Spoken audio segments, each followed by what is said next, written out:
Udhna police station વિસ્તારમાંથી રિક્ષા ચોરી કરનાર બે આરોપીઓને ચોરી કરેલ ઓટો રિક્ષા જેની કિંમત ₹35,000ની મત્તાના મુદ્દામાલ સાથે પકડી પાડતી ઉધના સર્વેલન્સ ટીમ ગઈ તારીખ 25/3/2026ના સાંજના 5 વાગ્યાથી તારીખ 26/3/2026ના સાંજના 8:30 વાગ્યા દરમિયાન ફરિયાદીશ્રીએ પોતાની બ્લેક તથા પીળા કલરની બજાજ કંપનીની ઓટો રિક્ષા જેનો રજિસ્ટ્રેશન નંબર GJ05ZZ3285નો છે, જેની હાલની કિંમત ₹35,000 ગણી શકાય છે. ઉધના મસ્તાનગરની સામે ચાર રોડ ઉપર પાર્ક કરેલ જે કોઈ અજાણ્યો ઈસમ ડુપ્લિકેટ ચાવીથી ચાલુ કરી અથવા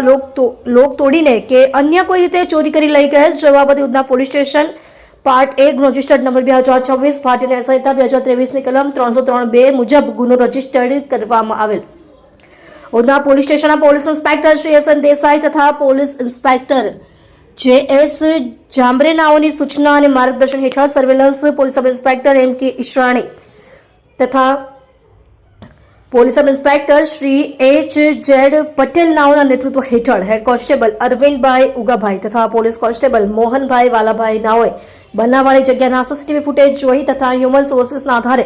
રિક્ષા ચોરી કરનારા આરોપીઓ સાહિલ ઉર્ફે મામા રફીક શેખ ઉંમર વર્ષ 29, ધંધો મજૂરી કામ, રહે ઘર નંબર 89, રોડ નંબર 12,